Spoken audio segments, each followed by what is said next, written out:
Геть з України,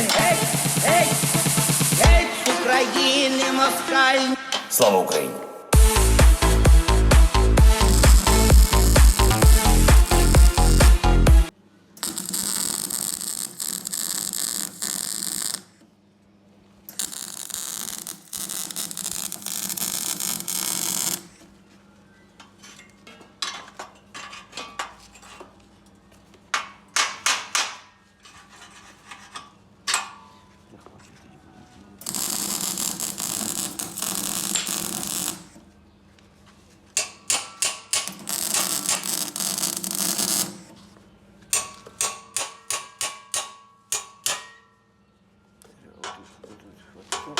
Сейчас, какую